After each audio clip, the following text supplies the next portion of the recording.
Parfois, quelques mots peuvent sauver une vie. Quelques mots qui, dits au bon moment, sur le bon ton, avec la bonne empathie, peuvent permettre à quelqu'un de repartir et d'aller de l'avant. Jingle.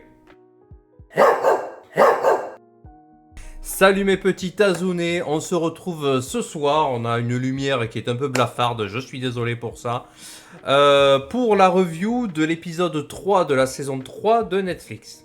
Eh bien, c'était un épisode très intéressant. Alors, c'est un épisode de transition. Il va pas y avoir énormément d'action. On va beaucoup parler, échanger.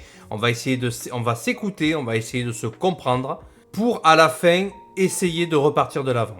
Alors, on va tout d'abord évacuer un petit peu les quêtes secondaires, les petites histoires qu'il y a à côté, qui sont intéressantes également, les petites pistes qui partent un peu à droite à gauche et qui au final vont se regrouper dans les derniers épisodes.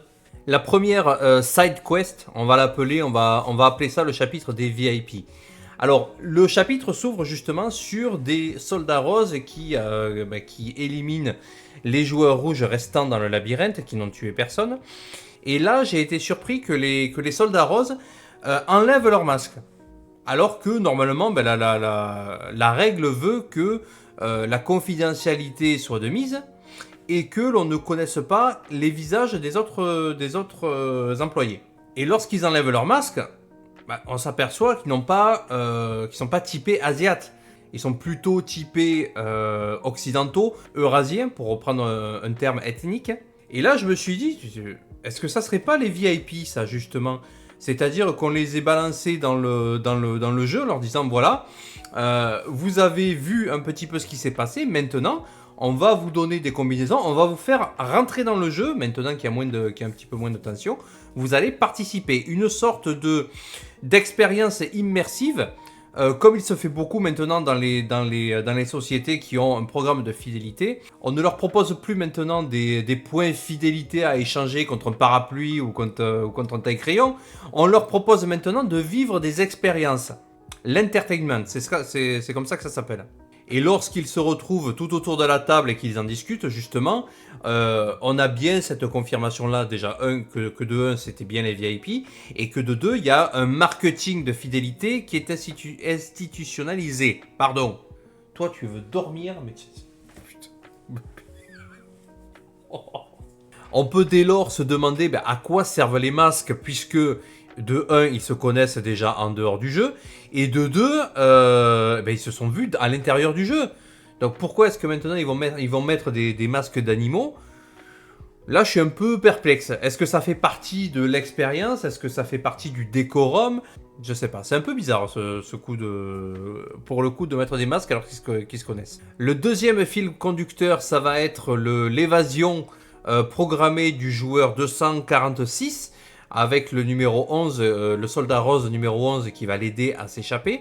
Donc le numéro 11 a pensé à tout un stratagème, à toute une stratégie pour échanger le joueur avec le numéro 16 qui est le docteur, le chirurgien.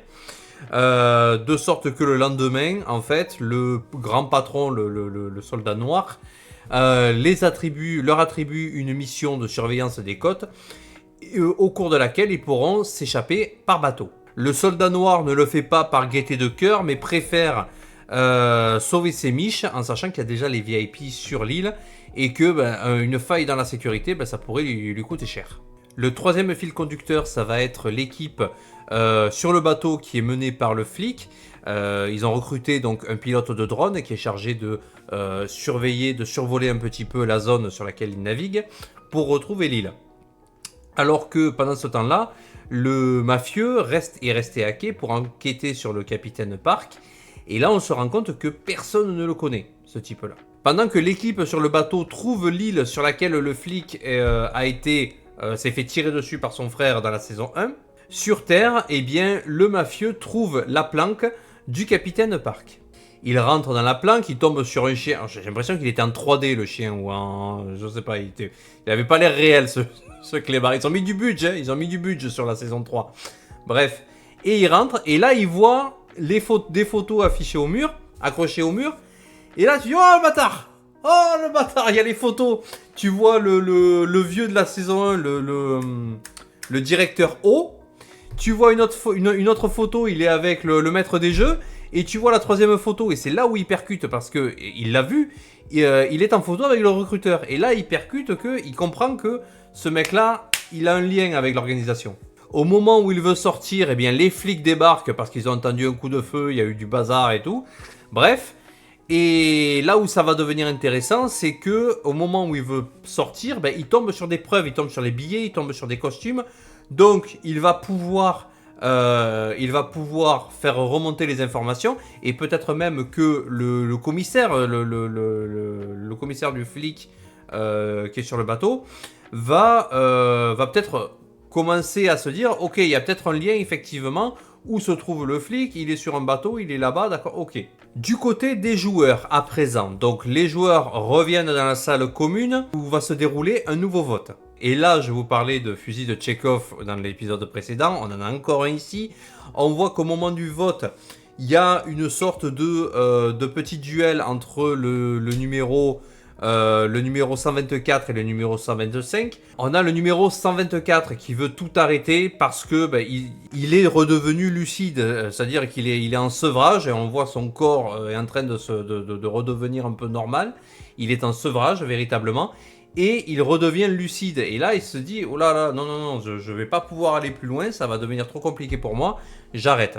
Le numéro 125, lui, après avoir tué le numéro 44, il est il est désinhibé et il va embrasser pleinement la cause de la vengeance. C'est pour ça que le numéro 125 veut un round de plus pour se venger du numéro 124 qui a tué la petite brune, que j'ai plus son numéro en tête. On a la mère, la numéro 149, qui va vouloir influencer le vote. Alors moi je pensais que c'était interdit. Parce que dans la saison 2, on avait vu, il y avait les soldats qui étaient venus, qui avaient menacé les joueurs qui voulaient essayer d'influencer le vote pour dire non, ça tu n'as pas le droit. Bon, allez, peut-être, je dirais, allez, ça passe. Elle essaie de négocier, mais ça marche pas. Elle est dans le déni, clairement, elle n'a pas encore verbalisé ce qu'elle vient de vivre, et elle veut donner un sens à ce qui s'est passé. Elle veut se dire, ok, il s'est passé ce qui s'est passé, maintenant je veux arrêter, parce que c'est trop pour moi, je ne peux plus le gérer. Le numéro 456, lui, retombe en dépression. Je vous l'avais dit dans la review de l'épisode 2. Il ne jouit plus de ce qu'il espérait. Maintenant, il a obtenu, il a la réalité. La vie n'a plus la même saveur à présent. On a un premier dialogue entre le numéro 222 et le numéro 149. La numéro 222 va s'excuser, va dire qu'elle est désolée parce qu'elle se sent coupable de la mort du numéro 7, le fils. Elle se dit, voilà, elle a été obligée de tuer son propre fils pour me sauver moi, donc je me sens un peu merdeuse, je suis désolé. Et là, on a un geste, un acte d'absolution de la part de la 149 qui lui dit, ok, maintenant tu penses qu'à toi, c'est pas grave ce qui s'est passé. Et cette simple phrase va permettre au 222 déjà de pouvoir passer une nuit tranquille et de pouvoir repartir un peu de l'avant. On a ensuite cette discussion la plus intéressante, je trouve, entre la numéro 149 et le numéro 456, où la numéro 149 va avouer son crime. Elle va dire pour la première fois « j'ai tué mon fils ». Elle va raconter son histoire, elle va expliquer pourquoi elle est venue là, elle va essayer de se dédouaner, de dire qu'elle aime son fils, elle va donner des preuves qu'elle aime son fils. Mais devant l'atrocité de la vérité, numéro 456 ne va pas trouver les mots nécessaires pour la rassurer et lui dire ces mots-là, ce n'est pas de votre faute. On le voit à un moment donné, 149 essaie de se dédouaner, de dire je ne sais pas si c'est la vie qui est ainsi faite ou si c'est à cause de ceux qui sont en haut des escaliers, mais il s'est passé ce qui s'est passé. Et elle va lui demander sous une forme de dernière volonté, finalement, à ce que le numéro 456 prenne soin de la numéro 222, sous-entendu quand elle ne le pourra plus, et de son bébé. Et parce qu'on ne lui aura pas dit ce n'est pas de ta faute, parce qu'on ne l'aura pas suffisamment écouté, consolé, réconforté, elle va choisir de ne pas finir la nuit. Lorsqu'au matin le numéro 456 découvre la scène, on le voit horrifié, on le voit en colère. Alors on va s'attendre à ce que lui-même se confesse à présent. Et il va repartir de l'avant en se disant « Ok, je suis rentré dans ce jeu pour sauver le maximum de personnes. À présent, je mettrai un point d'honneur à ne sauver qu'une seule personne et son bébé. Et si je réussis ça, alors je pourrai me pardonner. » Reprenant du poil de la bête, il va donc prendre sous son aile le numéro 222 et son bébé sous le regard. Alors je sais pas s'il est jaloux ou s'il se dit putain ça devrait être moi à sa place, le numéro 333, qui n'ose pas aller vers le numéro 222 parce qu'il sait qu'il va se prendre une chasse pas possible parce qu'il a tué le numéro 120 il y a quelques minutes, quelques heures. Et c'est là où à mon sens tient toute la philosophie de Squid Game. Dans une seule phrase qui avait déjà été dite dans l'épisode 3, peut-être de la saison 2, lorsque les joueurs arrivent sur l'île, lorsqu'ils vont se présenter, on avait le numéro 333 qui disait à Thanos, on a tous fait un choix, on a tous fait le choix de venir ici. Et toi, tu as fait également le choix, Thanos, d'acheter de la crypto-monnaie, alors que je t'avais dit, attention, c'est à tes risques et périls. Mais cette notion de choix, de responsabilité, elle n'a jamais été aussi vraie que maintenant. Et c'est à mon sens, cette phrase-là, le leitmotiv de cette série. Et c'est là où le numéro 456 reprend sa posture de stoïcien, dans le sens où on ne peut pas se plaindre des conséquences des choix que l'on a fait. C'est absurde. Le matin, j'ouvre mes volets, je vois qu'il pleut. Je sors sans parapluie, je suis mouillé. Je ne vais pas râler, je n'avais qu'à prendre un parapluie. Je n'avais qu'à pas sortir. Je pouvais courir jusqu'à la voiture. Je pouvais prendre le métro, prendre le train.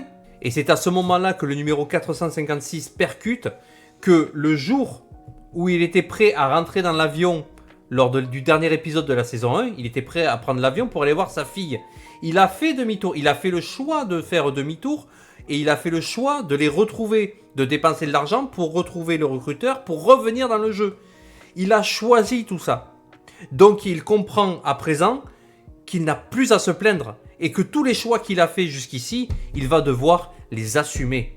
Parce que c'est ça, la véritable philosophie stoïcienne, c'est agir ou subir. Agir, c'est prendre des décisions et les assumer. Subir, c'est faire le choix de ne pas agir. Et en contrepartie, ne pas se plaindre. On va donc retrouver à la fin de l'épisode le 456 Prime, j'ai envie de vous dire, celui qui va se retrouver un nouvel élan, un nouveau but, un nouvel objectif. On arrive donc sur le dernier jeu, sur le 5e jeu, celui de la corde à sauter. Alors c'est très simple, vous avez une petite passerelle trouée au milieu, sur lequel les joueurs vont devoir avancer, alors qu'une corde va venir les gêner et ils vont devoir sauter à intervalles réguliers pour atteindre l'autre côté.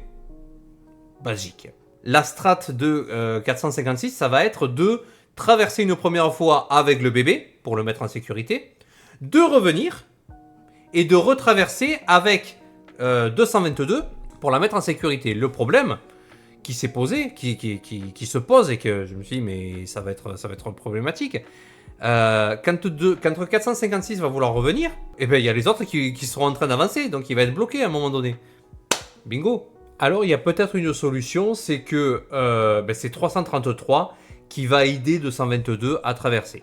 On a le numéro 125 qui va tendre un piège à 124. Alors je le vois plus comme une possibilité laissée au 124 de s'excuser.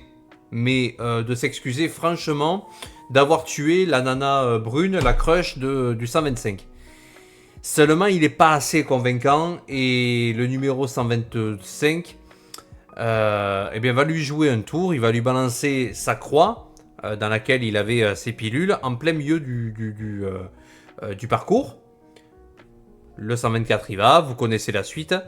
Et au moment où en fait il se rend compte que la croix est vide, il dit putain, je me suis fait niquer. Et les 2 secondes de déconcentration suffisent et il se fait sortir. On se souvient qu'au jeu du marathon, là où ils sont 5 attachés, vous savez, c'était l'épreuve 2 ou 3. L'épreuve 2 ouais, l'épreuve 2, où ils sont tous attachés ensemble. Tous les joueurs qui étaient spectateurs, se réjouissaient lorsque un groupe arrivait à finir le jeu. C'était tout simplement pour se dire, ok, c'est possible, quelqu'un l'a fait, c'est super. En fait, si lui il y arrive, moi peut-être j'ai une chance. Et alors qu'on s'approche de la fin de l'épisode, qu'on voit que les premiers joueurs arrivent à évoluer assez facilement sur le chemin, on a le joueur 96 qui nous sort une dinguerie. J'étais pas prêt. J'étais pas prêt du tout. Le mec il dit ouais viens, pof, il le fout, il le balance. Et il dit ben voilà, mais ça fait un jour de moins, il n'y a plus qu'à les bloquer. Ah j'étais... J'ai dit mais quel bâtard.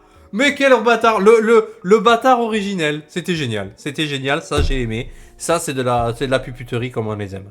Donc c'était un épisode, je vous le disais, très intéressant. En fait, il n'y avait pas trop d'action, effectivement, mais il y avait beaucoup à creuser derrière. C'est un épisode de transition, je vous le disais en introduction.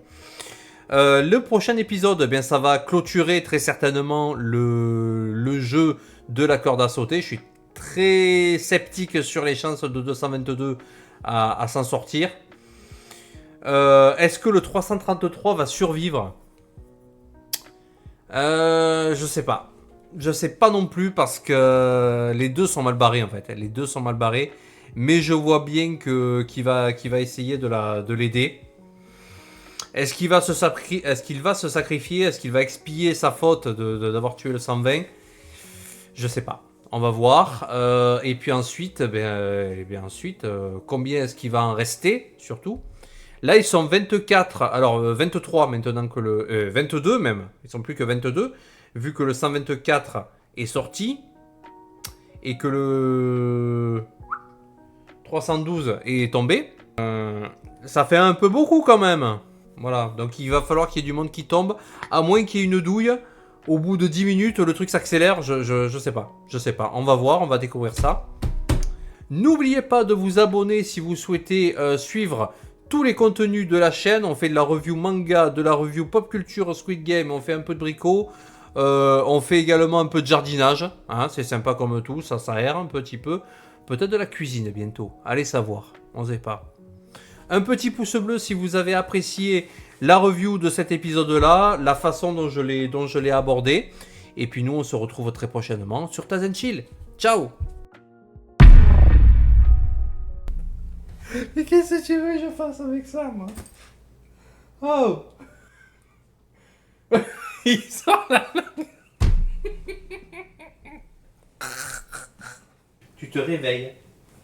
Tu veux jouer? Ouais, je te mets un petit sapot sur la tête. Ouais. Tu es un clown! Voilà ce que tu es un clown. Oui, tu es beau. Oui, tu es beau.